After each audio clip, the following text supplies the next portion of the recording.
پھر وہ آسمان کی طرف متوجہ ہوا جو اس وقت دھواں تھا۔ پھر آسمان اور زمین سے کہا، دونوں آ جاؤ، خواہ خوشی سے یا کراہت سے۔ ان دونوں نے کہا، ہم بخوشی آ گئے۔ پھر انہی 2 دنوں میں 7 آسمان بنا دیے اور ہر آسمان میں اس کا حکم پہنچا دیا، اور ہم نے آسمان دنیا کو چراغوں سے آراستہ کیا اور محفوظ بھی بنایا۔ یہ سب بڑے غالب آنے والے دانا کی تقدیر سازی ہے۔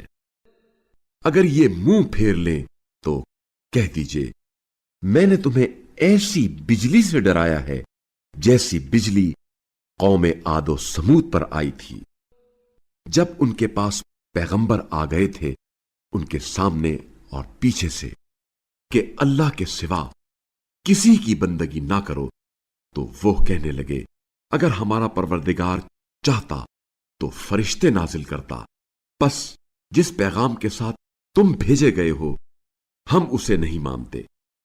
مگر عاد نے زمین میں ناحق تکبر کیا اور کہا، ہم سے بڑھ کر طاقتور کون ہے؟ کیا انہوں نے دیکھا نہیں کہ جس اللہ نے انہیں پیدا کیا ہے وہ ان سے زیادہ طاقتور ہے؟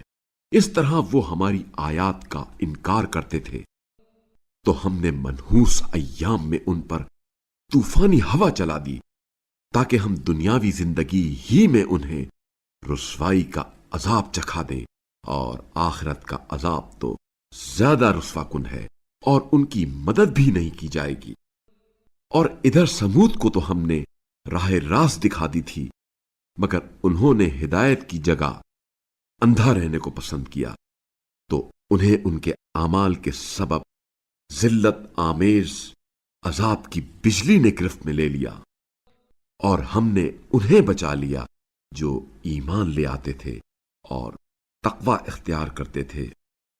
اور جس دن اللہ کے دشمن جہنم کی طرف چلائے جائیں گے تو انہیں روک لیا جائے گا، یہاں تک کہ جب سب وہاں پہنچ جائیں گے تو ان کے کان اور ان کی آنکھیں اور ان کی کھالیں ان کے خلاف گواہی دیں گی کہ وہ کیا کچھ کرتے رہے ہیں۔